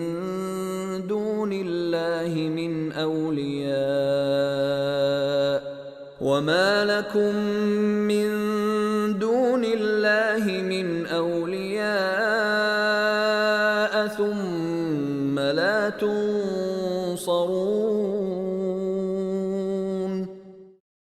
ان ظالموں کی طرف ذرا نہ جھکنا، ورنہ جہنم کی لپیٹ میں آ جاؤ گے، اور تمہیں کوئی ایسا ولی و سرپرست نہ ملے گا جو خدا سے تمہیں بچا سکے، اور کہیں سے تم کو مدد نہ پہنچے گی۔ وَأَقِمِ الصَّلَاةَ طَرَفَيِ النَّهَارِ وَزُلَفًا مِّنَ اللَّيْلِ إِنَّ الْحَسَنَاتِ يُذْهِبْنَ السَّيِّئَاتِ ذَلِكَ ذِكْرَى لِلذَّاكِرِينَ۔ اور دیکھو، نماز قائم کرو دن کے دونوں سروں پر اور کچھ رات گزرنے پر۔ دن کے سروں سے مراد صبح اور مغرب ہے، اور کچھ رات گزرنے پر سے مراد عشاء کا وقت ہے۔ نماز کے اوقات کی تفصیل کے لیے ملاحظہ ہو سورہ بنی اسرائیل آیت 78، سورہ طٰہٰ آیت 130 اور سورہ روم آیات 17 اور 18۔ در حقیقت نیکیاں برائیوں کو دور کر دیتی ہیں۔ یہ ایک یاد دہانی ہے ان لوگوں کے لیے جو خدا کو یاد رکھنے والے ہیں۔ وَاصْبِرْ فَإِنَّ اللَّهَ لَا يُضِيعُ أَجْرَ الْمُحْسِنِينَ۔ اور صبر کر، اللہ نیکی کرنے والوں کا اجر کبھی ضائع نہیں کرتا۔ فلولا كان من القرون من قبلكم أولو بقية ينهون عن الفساد في الأرض إلا قليلا ممن أنجينا منهم واتبع الذين ظلموا ما أترفوا فيه وكانوا مجرمين۔ پھر کیوں نہ ان قوموں میں سے جو تم سے پہلے گزر چکی ہیں ایسے اہل خیر موجود رہے جو لوگوں کو زمین میں فساد برپا کرنے سے روکتے۔ ایسے لوگ نکلے بھی تو بہت کم، جن کو ہم نے ان قوموں میں سے بچا لیا، ورنہ ظالم لوگ تو انہی مزوں کے پیچھے پڑے رہے جن کے سامان انہیں فراوانی کے ساتھ دیے گئے تھے، اور وہ مجرم بن کر رہے۔ وَمَا كَانَ رَبُّكَ لِيُهْلِكَ الْقُرَى بِظُلْمٍ وَأَهْلُهَا مُصْلِحُونَ۔ تیرا رب ایسا نہیں ہے کہ بستیوں کو ناحق تباہ کر دے، حالانکہ ان کے باشندے اصلاح کرنے والے ہوں۔ وَلَوْ شَاءَ رَبُّكَ لَجَعَلَ النَّاسَ أُمَّةً وَاحِدَةً وَلَا يَزَالُونَ مُخْتَلِفِينَ۔ بے شک تیرا رب اگر چاہتا تو تمام انسانوں کو ایک گروہ بنا سکتا تھا، مگر اب تو وہ مختلف طریقوں ہی پر چلتے رہیں گے۔ إِلَّا مَن رَّحِمَ رَبُّكَ وَلِذَلِكَ خَلَقَهُمْ وَتَمَّتْ كَلِمَةُ رَبِّكَ لَأَمْلَأَنَّ جَهَنَّمَ مِنَ الْجِنَّةِ وَالنَّاسِ أَجْمَعِينَ۔ اور بے راہ رویوں سے صرف وہ لوگ بچیں گے جن پر تیرے رب کی رحمت ہے، اسی آزادی انتخاب و اختیار اور امتحان کے لیے تو اس نے انہیں پیدا کیا تھا، اور تیرے رب کی وہ بات پوری ہو گئی جو اس نے کہی تھی کہ میں جہنم کو جنوں اور انسانوں سب سے بھر دوں گا۔ وَكُلًّا نَّقُصُّ عَلَيْكَ مِنْ أَنبَاءِ الرُّسُلِ مَا نُثَبِّتُ بِهِ فُؤَادَكَ وَجَاءَكَ فِي هَٰذِهِ الْحَقُّ وَمَوْعِظَةٌ وَذِكْرَىٰ لِلْمُؤْمِنِينَ۔ اور اے نبی، یہ پیغمبروں کے قصے جو ہم تمہیں سناتے ہیں، یہ وہ چیزیں ہیں جن کے ذریعے سے ہم تمہارے دل کو مضبوط کرتے ہیں۔ ان کے اندر تم کو حقیقت کا علم ملا، اور ایمان لانے والوں کو نصیحت اور بیداری نصیب ہوئی۔ وَقُل لِّلَّذِينَ لَا يُؤْمِنُونَ اعْمَلُوا عَلَىٰ مَكَانَتِكُمْ إِنَّا عَامِلُونَ۔ رہے وہ لوگ جو ایمان نہیں لاتے تو ان سے کہہ دو کہ تم اپنے طریقے پر کام کرتے رہو، اور ہم اپنے طریقے پر کیے جاتے ہیں۔ وَانتَظِرُوا إِنَّا مُنتَظِرُونَ۔ انجام کار کا تم بھی انتظار کرو اور ہم بھی منتظر ہیں۔ وَلِلَّهِ غَيْبُ السَّمَاوَاتِ وَالْأَرْضِ وَإِلَيْهِ يُرْجَعُ الْأَمْرُ كُلُّهُ فَاعْبُدْهُ وَتَوَكَّلْ عَلَيْهِ وَمَا رَبُّكَ بِغَافِلٍ عَمَّا تَعْمَلُونَ۔ آسمانوں اور زمین میں جو کچھ چھپا ہوا ہے سب اللہ کے قبضہ قدرت میں ہے، اور سارا معاملہ اسی کی طرف رجوع کیا جاتا ہے۔ پس اے نبی، تو اس کی بندگی کر اور اسی پر بھروسہ رکھ۔ جو کچھ تم لوگ کر رہے ہو تیرا رب اس سے بے خبر نہیں ہے۔ سورہ یوسف، زمانہ نزول اور سبب نزول۔ اس سورت کے مضمون سے مترشح ہوتا ہے